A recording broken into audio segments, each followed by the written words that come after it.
जय महाराष्ट्र. चित्राताई, तुम्ही अतिशय खोटे बोलता. किती चाटत बसाल? जरांगेने म्हटलेलंच आहे.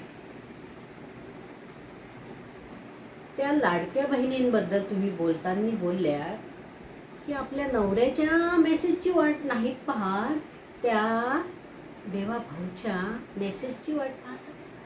देवा भाऊ महाराष्ट्र सांभाळतात की प्रत्येक लाडक्या बहिणीला मेसेज करतात आणि परपुरुषाचे मेसेज कोणत्या स्त्रीला येणे हे खरंच सुसंस्कृतपणाचे लक्षण आहे का?